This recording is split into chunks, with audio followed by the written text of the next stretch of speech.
Karen Midden is here this morning with us to talk to us a little bit about a lot of stuff. And please feel free to just be flexible and ask questions, comments or anything. Because as you know, we're pending some big transitions here at the college, and I'd like for her to share. Karen was named the interim dean for College of Agricultural Sciences, and I think you'll enjoy hearing her. She put on a great show last night and danced until the wee hours. I think she was the last one on the dance floor, and she just got a ton of energy. So Karen, I want to welcome you this morning, and would you mind coming forward and addressing the group and stand and dance. tell us anything you need to tell. Okay, thank you. Come right on up here. Well, I am totally unscripted today because I just wanted to informally, first of all, welcome you today and say how exciting it is to see generations of people in here. It's great to see the students up at 8 o'clock in the morning and here. If I made it and I was the last one on the dance floor, I'm glad to see you more. I think what I'm going to do is just kind of, I tell it like I see it, and whether it's like it really is or not, I've got people up here who can correct me, but I thought probably what's probably most on your mind is what's going on at the university in terms of the reorganization, what the status is now, where we stand as agriculture, how I got in this role. So I'll just kind of talk. If you have questions, feel free to ask them. First, I will say that when Mickey Latour decided to step down, it was thought that there would be an outside person coming in to be the interim dean. So I actually thought, I don't even think about it. But it was actually 2 weeks before Christmas break when it was decided to go with someone internal. So it was kind of a last minute decision. Quite frankly, I still am thinking about retiring. But after talking with the provost and making some decisions, I thought because I've been in the role of associate dean for the last 4 years and actually feeling understanding a little bit about what this role should be, I decided to accept the nomination, and so here I am. And I'm actually very excited to be in this position. I have been in College of Agriculture since 1985, probably just about in every status. I started as an instructor. Didn't think I'd ever wanted to be here. Like they said last night, I had so much fun, I just decided to stay here because I really am very passionate about students and agriculture. I'm not from a farm, but my grandfather was a small farmer in Tennessee. My mom was one of 8 kids, and I'm not joking when I say I thought vacation meant go work on Grandpa's farm until I was in high school. That's what I used to always do. I spent my summers there. He was like a tomato, squash, okra, black-eyed pea, southern kind of farmer, and he sold a lot. They drove stuff up to Champaign, Illinois, and stuff. So that's kind of my background in farming. I'm actually a native of Carbondale, and my father was actually an optometrist. But anyway, I grew up in a house that was just right where the law school parking lot is. So, I'm old enough, I remember when this building was opened. I was young, but I used to ride my tricycle around, and they had a lot of culverts out. I'm a landscape architect. I think I've always been interested in piles of dirt and rocks and bricks. And I can remember playing here with my brother. So that's enough about me, but I just wanted to tell you a little bit about background about me. So one reason I do want to stay here, and one thing I've been very adamant about the last few years, is really hanging on to what we have. The university farm, what we should be, what our future should be, and knowing that it had great value. Like I said, I say it like it is, but for the last few years, it's been a battle because I've been told that the farm and our college lot has been on this outer onion, as they would say. And so there was threats. I was told being over the farm that you're to go out and figure out how to be completely on your own. And we get state support, and it's very important because we have unit managers, and we're down unit managers right now. We scratch by. We usually had a unit manager for every unit. Right now we have one that does swine and beef. We don't have one for the Agronomy Research Center. So I've just been saying, and they're supported by state money. So we're like, how can this, there's no way. And people go, How much profit do you bring in? What do you mean? Well, you guys know as students, like, we are not just a farm for production. I mean, we do have some production, but that's, that's just a little bit of money. We're out there to teach and to have research opportunities. So it was impossible to even conceive that we would just be on our own without, hurting our mission. So that's one reason why I've just been really, here comes Chris, really working on that.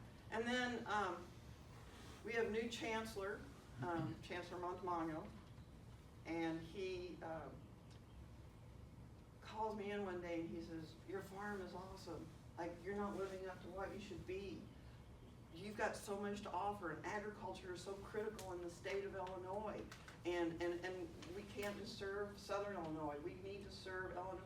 So it's kind of like, oh my gosh, we have a chancellor who's saying, let's move forward. Let's be who you are. Now I know some of you thinking, how's this reorganization going to affect us?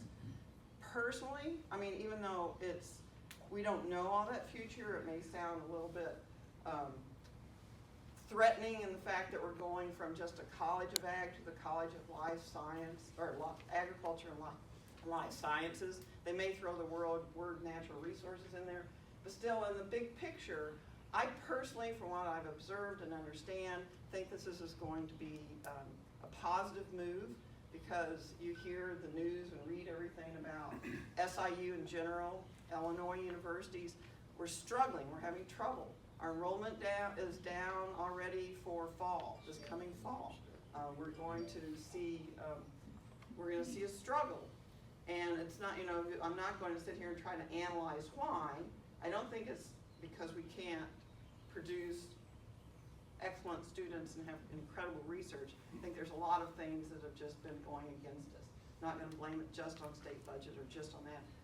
I don't want to address that. My perspective is we need to see, okay, we're here, we have a window of opportunity, there's an opportunity to make some exciting changes, we want to be strong, we need to build, let's do it.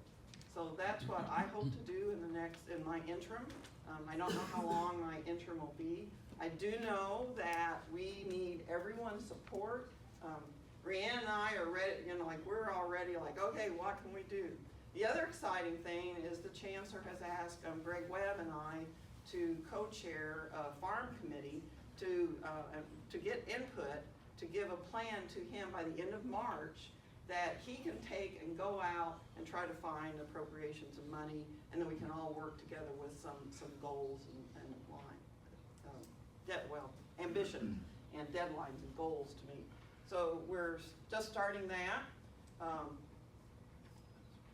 In terms of the reorganization, I don't know how much you've all, probably all the students have heard about it, but essentially, College of Science is, well, all the colleges are sort of being dissolved in a way, and then we're merging. So it is not that like the College of Ag is taking College of Science or something. We're doing a refreshing button. So we will, when we merge, there will be a college, so it'll be the College of Life Science, College of Agriculture and Life Sciences. Potentially, it could be College of Agricultural, Natural Resources and Life Sciences. That's still under discussion. And then within the college, there will be 3 schools in this particular instance. So there will be, and help me with the names, right? There'll be a school of biological sciences. And that one keeps changing. Earth systems, natural resources, and sustainability. Yeah, Earth systems, natural resources, and sustainability. And titles are still, the titles are, I think it's the philosophy of what those are supposed to be, so the titles could change. I know that especially the alumni are very aware, some of you, that at one time, the chancellor, and it's just all for discussion, he moved agribusiness economics, his recommendation was, into business. And when he looked at it, looked at the big chart, as a planner, I can appreciate his approach in planning, even though it caused a lot of uproar. There's ways of planning, and one way is, I do this a lot as a professional gaming simulation designer. Like you get all the things that look like they're common. So he put all the business together, and all the sustainable kind of things together, and all the health things together. And that's just a way of planning. And he put them all together on this big board. He's got these big boards in his office, and he grouped them. And then he put them in categories, and then he thought, okay, this looks like this. So when he did that big planning, he put businesses all together. And he saw forestry as being sustainable, in a sustainable category, so he moved it. He saw nutrition being health, so he moved it to health. So he did that, and quite frankly, as a planner, that's maybe an approach I would take. A lot of people say he's going too fast. That may be true, but again, in my personal opinion, we don't have any time to waste. And personally, I was happy to see someone taking some action, and he has done what he said he was going to do. He took action, he put it out there. People are throwing eggs and tomatoes and rotten things at him and giving feedback, but he's listened. So he did move agribusiness economics back to agriculture. He did move forestry out of the sustainable, whatever Gary said it was, I forget, into agriculture. And so he's listening and he's making changes. And what I think is very exciting too, he has, at the request, as one of our faculty persons says, she had a hissy fit in front of him, and he listened. Catherine went, she said, did you hear I had a hissy fit? But she's in fermentation, so now we have fermentation in agriculture as well, which to me is very exciting. Matt McCarroll started a new program called Fermentation Science. It's in the new building on McLafferty. He and I have talked for the last few years about all these dreamy ideas about it's a science of making beer, wine, cheese, sauerkraut, anything that's fermented. And he wants to expand that. So that first he had that in the biological sciences, and so he's moved that to fermentation. So I see this link very exciting because Matt and I've already talked. We're trying some barley trials. We're doing some different things out at the farm where we're sort of expanding what we're doing. So I feel like the school of agriculture is kind of coming to a settled place. I don't know if everyone agrees to that, but I think we're sort of where people have asked that we be moved to, and things are going to move, as I see it. And the next step then, and I don't get all these rules correct and right, but the chancellor has to respect Article 9 and unions and rules.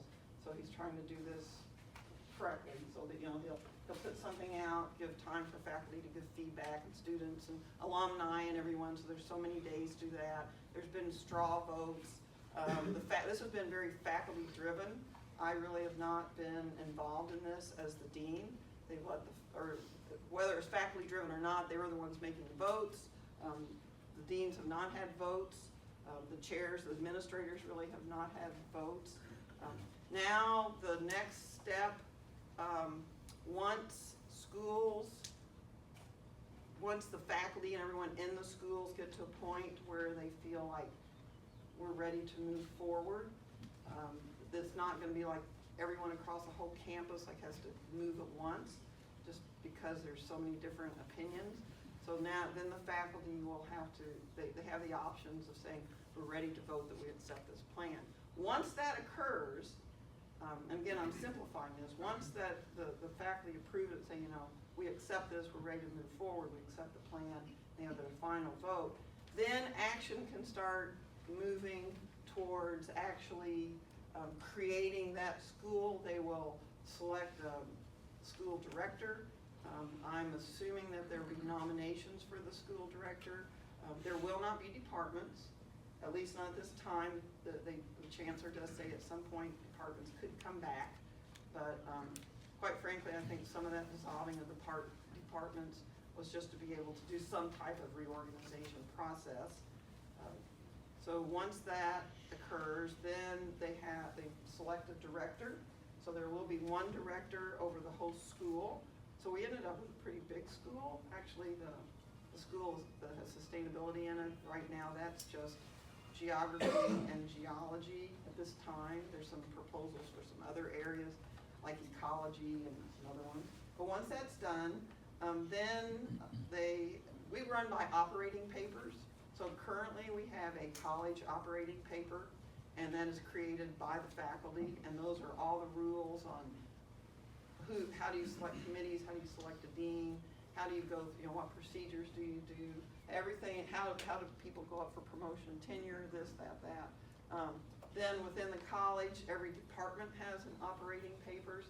So when the school is created, the operating papers will no longer be appropriate because those areas no longer exist. So the school will need to write operating papers, which will be a task because it took us 10 and a half years before I could get all the, finally, when I was associate dean, got the faculty together to change in the operating paper that we were no longer school agriculture, college of agriculture, we were agricultural sciences. It's a task to get a lot of people together to agree on things, but it's healthy. So that's kind of the next step, is that they need a director, they need to get the operating papers together, and as far as programs go, as far as like the students sitting here going, oh my gosh, this is what it's gonna do to me, they probably will never know anything happened. This is all administrative stuff. I mean, you're not gonna get moved and kicked out of your room, or your teachers aren't gonna change, program's not gonna change, your advisement, the advisement offices may move into a bigger office or something, but the programs aren't really changing. It's just kind of like reorganization at the top. And that's not to say there won't eventually, they may study it and go, you know what? We shouldn't have, I'm making this up, we shouldn't have medieval dance program anymore.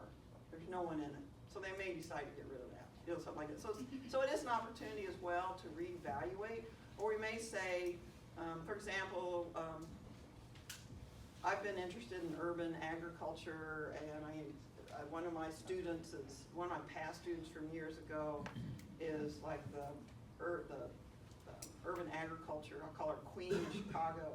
She's at the Chicago Botanic Garden. She started urban agriculture she's got 10 acres of farming on top of a lot of green roofs. She's got kids, inner city kids gardening on every little corner of the street. She's got guys in halfway houses coming out of prison, gardening and doing aquaponics and aquaculture and growing produce. She's got these little groups of kids from high schools in the summers now. They're growing foods and they sell it to Gerber baby food. So, there's some areas where we might go, we need to start some new programs. So there's opportunities to do that as well. So is it challenging? Is it tough? Is it kind of frightful because you don't know where you're going? Yes and no. To me, is it exciting? I think so. Quite frankly, for the last probably 5 or 6 years, I seriously have been thinking, how can I get out of this place? I'm burned out, I'm tired, I want to retire. I'm going to max out in April. I'm done. I love this place, but I'm sick of it. Also, I was like, I am so excited. It's like a breath of fresh air in my mind. That's my interpretation. So that's kind of my synopsis.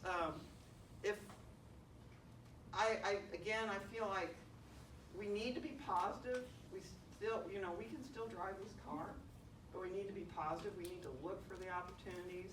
We can't stay where we've been.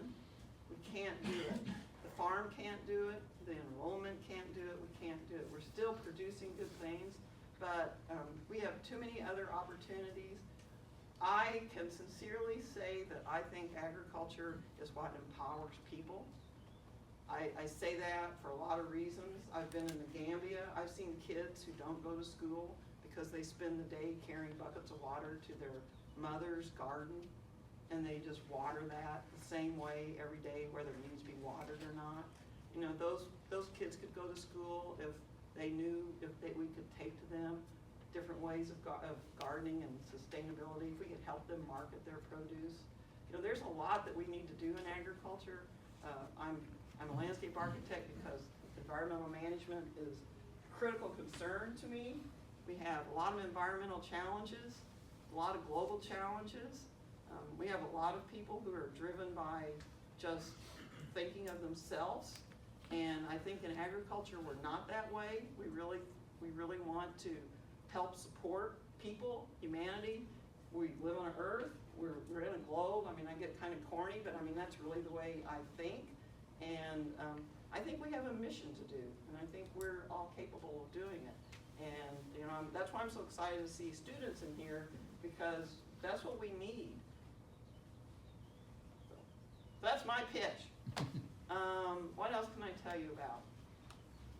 Is there a topic you'd like for me to, is there another button you want to push? Any thoughts or questions or comments from what you Yes. read? Yeah, a 1973 version of agriculture economics.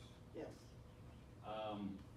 Actually, I took a lot of economic courses in the School of Business back then. A couple year in the ag school, but a lot of that was when agribusiness degrees were first getting started.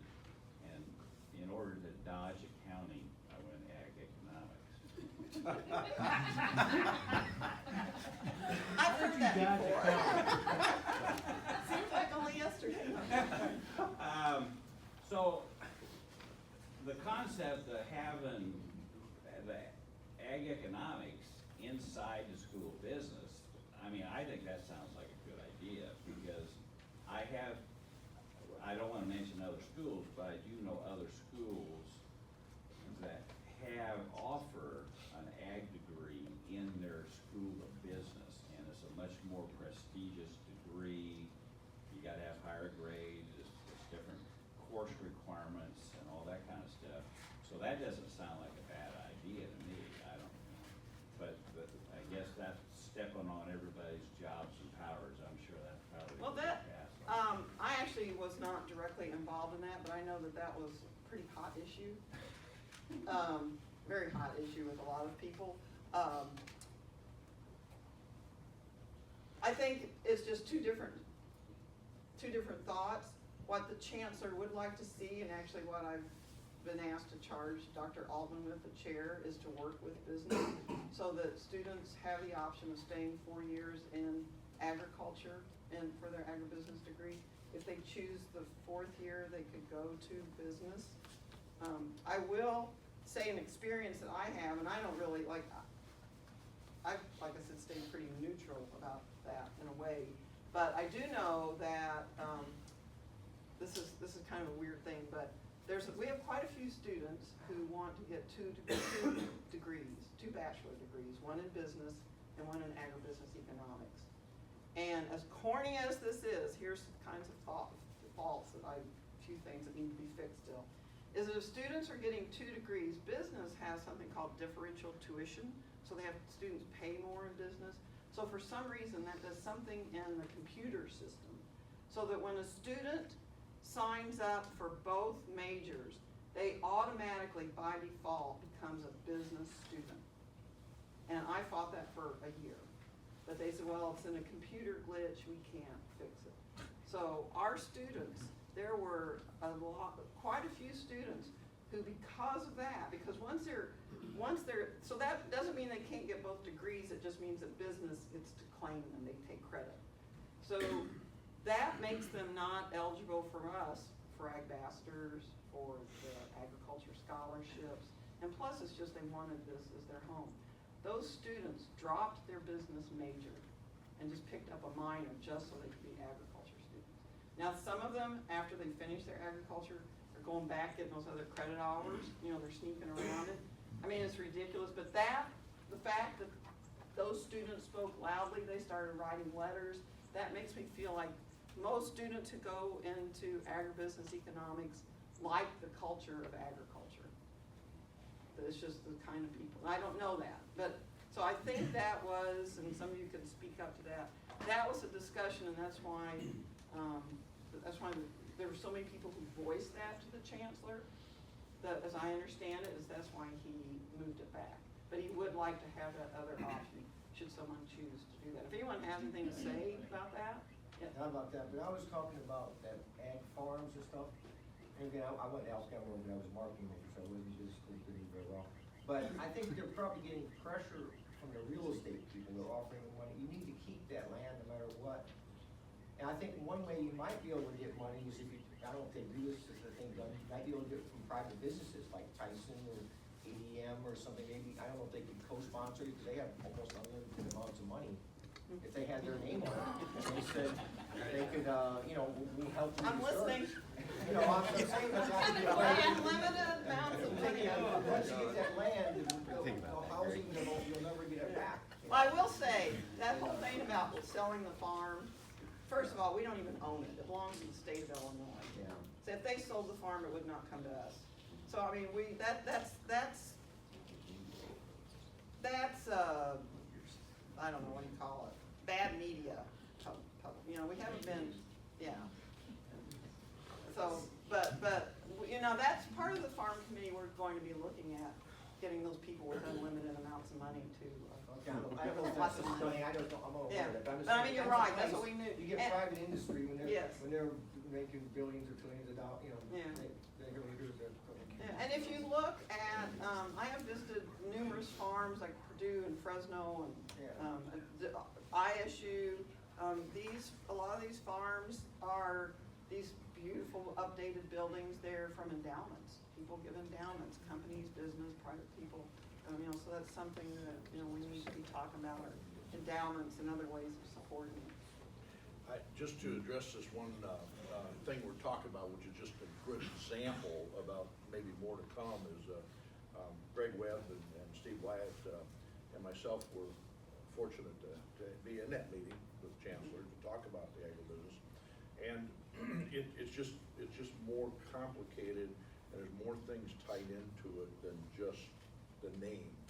It almost becomes a perception, but perception is reality. And there's two things that play into it. The first one I'll mention is an eye-opener that the group that went to the Chancellor gave the Chancellor, and that was the high percentage of transfer students coming into this university, and particularly in agriculture.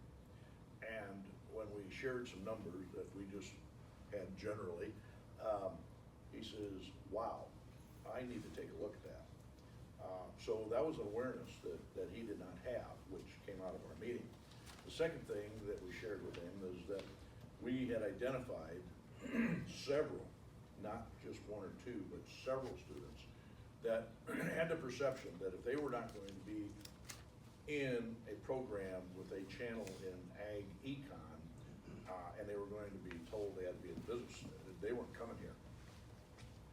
And now you're talking numbers, now you're talking bodies, now you're talking tuition, now you're talking, you know, filling the classrooms. And I think the other thing that we shared was, you know, maybe over time it'll change or whatever, but right now, agribusiness companies want to talk to agribusiness majors. And as we know, when you get out in the workforce, whatever channel you're going in, there's a good percentage you may not be working in that channel, right, Rick? Zoology, and how much zoology have you done? Yeah, zero. Yeah, yeah. So life changes as your opportunities come to you. And we shared those 2 or 3 perspectives with the Chancellor. It was a very, very good meeting. He gave us an hour of his time, and I think that meeting, plus all of you voicing your concerns, brought about what Karen just shared with you is a change and how it got moved back. And so there's more of that. So the point I guess I'm making is that while some groups have been able to advocate for some things that we felt were very important, he does listen. And so if there's more, there's a website, he's got a website, he asks for email, he asks for input. You know, continue to encourage you to share that and express your feelings. But I want to just capitalize on that one point that you brought up as to some of the things that we discussed in that meeting and how that change came about, and then some awareness that he did not have. Greg, Steve, anything? Captured that well. Okay. Okay. Yeah, one comment I might make on AGE, the point I think we made is, you made there, is that students still have a perception that for them, in their heart, they want to be Aggies. They don't want to go to College of Business. And Dan, to your point there, College of Business may be more prestigious coming out of Harvard, but not in an Illinois school. I don't think, that's my perception. And I think he has, the chancellor is trying to learn more about agriculture in the Midwest. He's from New York City, and he doesn't have the full understanding of what production agriculture means and agribusiness in the Midwest. So he's still learning. And I would share this, which was kind of funny, and Craig, I felt for you because it was your comment that kind of spirited, but that was not the intention of where you were going. But we kind of were making sure that he kind of understood agriculture and this point that Steve just made and everything. The chancellor informed us of his agriculture background and how extensive it was, and we got a whole new perspective, right? I mean, it was kind of like the conversation was kind of level, and then all of a sudden the voice and the stature kind of came erect, and we were pretty much told what his ag background was, which is substantial, and he knows agriculture. Rick, if I could add in there, after you all met, the chancellor went with us to Chicago to the Farm Bureau annual meeting. He attended every session, both days. He actually went to the president's luncheon on Monday. And I really think after he came back, that really opened his eyes to Illinois agriculture. And he sends his regrets he's not here today. He wanted to be here. Even President Dunn wanted to be here. He had made a commitment to be here, but he had to be in Chicago then. Both of them are very interested in what we're doing. They support us greatly. And the chancellor already had a commitment this week when he was hired here, so that's why he's not here with you today. Thank you. Any other questions for Karen at all, from anybody? I guess we do. Integrating, if you're going to college, they're gonna have, they would know nothing about ag mechanics or plant soil science, things like that. And you're gonna have a higher caliber, I mean, I think you go, but there's even, Dan Zwicker, very successful, he's Dodging Accounting. Because they took identical courses on the same books, and accounting's hard.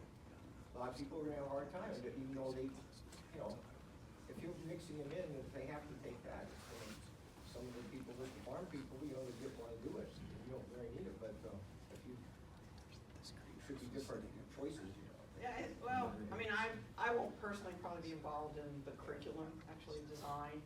I mean, that definitely is something that will be work. Accounting isn't, Yeah. so I was saying, Right. put them under. I took control. accounting and I was As you not said, you smart. wanna, as Al was saying, One you kinda wanna semester. take care of your own people here and get through and they can Right. still be successful. I think you should have Right. control. Right. And I You think- can always take courses, they're required, maybe the courses they have there, you have to take them out of the college business and, and it's not so hard, people. And I believe should be able to do that. currently even agribusiness economics, are there some business classes, actual business classes? I'm talking like, but still spices the same. Yes. This probably opens up a can of worms, but has there been any consideration given to trying to come up with a 3-year degree, come out of here with a 3-year degree? And what I'm getting at is that we as the smaller schools, University of Illinois gets all the freshmen, and I'm sure our biggest enrollment is junior college kids coming in here. So when I was here in the early 70s, we had like 25,000 kids on campus, and now we're at 13. So I assume a lot of that is freshmen, sophomores that are no longer here. And offering a 3-year degree, but in order to get that, you had to start here as a freshman. There have been a lot, well, some students do leave in 3 years. I don't know that we promote it that big, but I mean, especially if students have taken some classes in high school that transfer, but there are students who complete in 3 years. I don't know that we have that as a defined pathway. Anyone speak to that? But that we just all advertise like you can come here and finish in 3 years. I don't know, Gary, can you speak to that? You have to have 120 credit hours according according to the Illinois Board of Higher Education to achieve a baccalaureate degree. Well, And so, can't you get that changed? No. Well, it's leaving some, I mean, a student could do that, but they would be taking like overloads in summer and it would be, Yeah, but some students do come in where they have they've taken classes in high school, so it counts towards their core. And, I mean, it can be done, but, and that's, there are students who do that. Well, But I know what I you're was just saying. trying to think of, Right. thinking something out of the Right. box that SIU would have different. And you could work with maybe the high schools and use some of those high school hours as credits or transfer them in as credits if they're a smarter kid or whatever. And that we But do. promote, we have it, because it's the cost of going to college, trying to cheapen up the cost of going to college, try to get it done in 3 years, because I know everybody advertises a 4-year degree, but maybe the majority gets done in 4 years, but my observation, it usually takes them an extra semester because of one reason or the other, because certain courses are only offered at certain times and they fill up and I think colleges at times have deliberately scheduled that to get an extra semester out of the kids to generate revenue. So I was just asking that question to cheapen up costs and have something that's different, that SIU has different than the other schools. And then, you know, say, in order to get this 3-year degree, you gotta start here. You can't come in as a junior college graduate and come 1 year. You gotta start here and just have something different that SIU has that nobody else has. Maybe to follow up on Dan's, and I think this is what you're getting at a little bit, but maybe in that 3-year degree, it's not a full degree. It's a 3-year, it'd be like a junior college, it'd be an associate's degree, it would be something less than a full degree. But it would be a very intense, full 3 years. And again, like Dan said, in order to get it, you gotta start. I don't know, it might be something that, We can brainstorm. I mean, there's been so many discussions, that probably has been one of them, but. Other questions? Okay, if not, Karen has a presentation that she would like to make this morning, that we could not do last night, so. Yes. Karen. Oh, they're right in front of me. Okay, right there, like. Yeah. You'll have to explain the whole thing, Karen. Okay, the college does give career, well, it's the alumni, first career, early career, mid-career, and lifetime achievement career.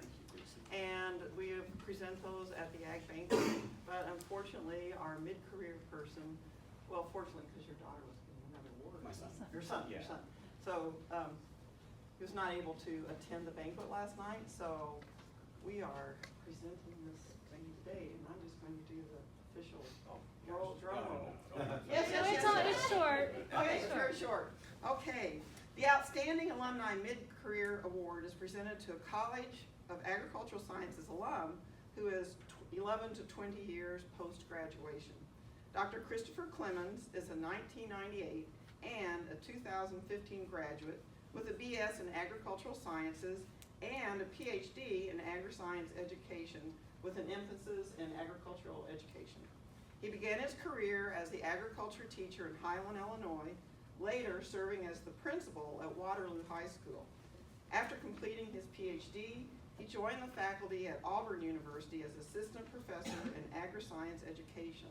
He continues to research the area of agricultural literacy and educator longevity in secondary agriculture education classrooms. That's a mouthful, isn't Yes, it is. it? Try explaining that to somebody. And anyway, I tell you, when Chris was here, he was a student favorite, a faculty favorite. I So, paid you. yeah, favorite. I never got my money. Well, you were my boss, so Oh. it doesn't work that way, Karen, you know, Anyway. it's one-sided. But I'm very pleased to present Oh, this and to you. I'm very honored to. Yeah.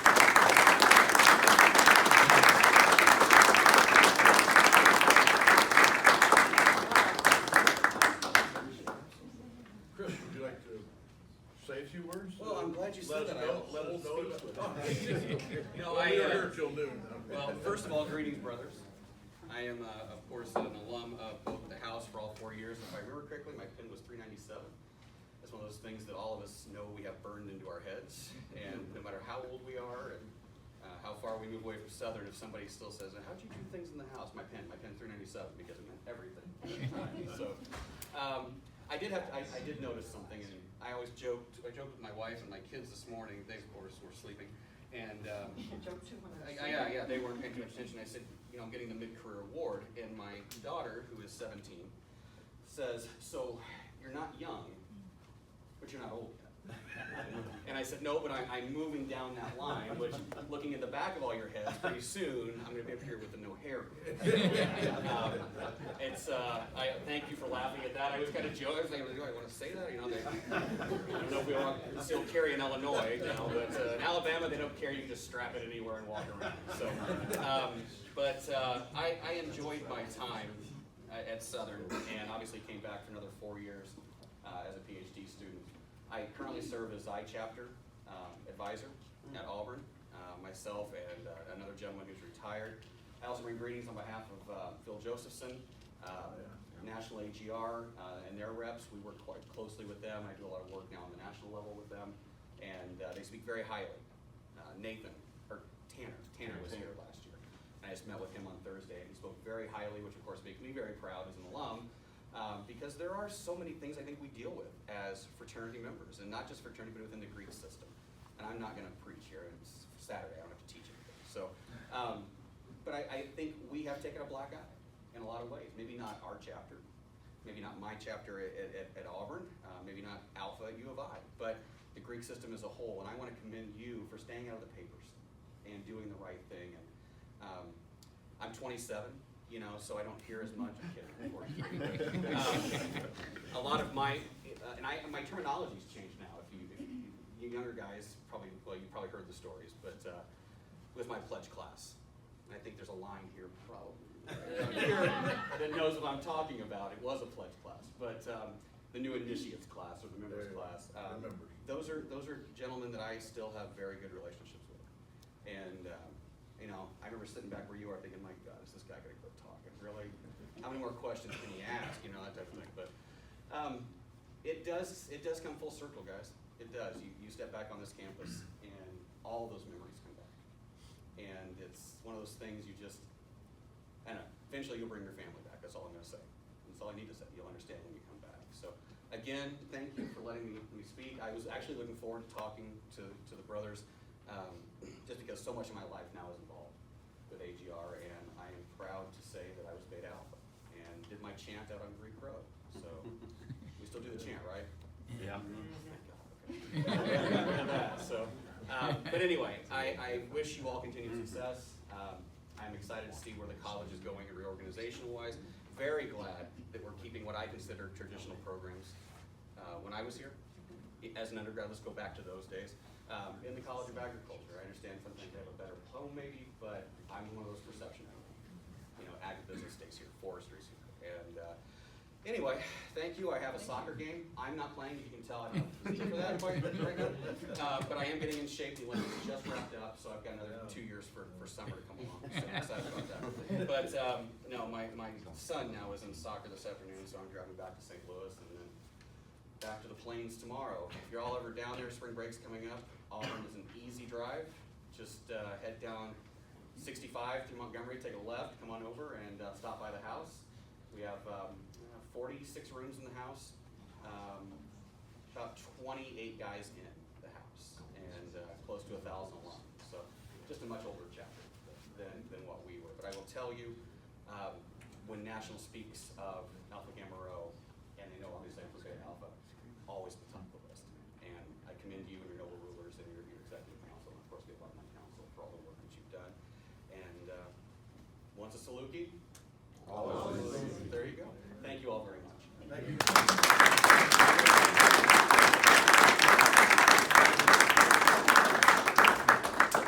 Steve, would you stand up? Our Lifetime Achievement Award winner, so.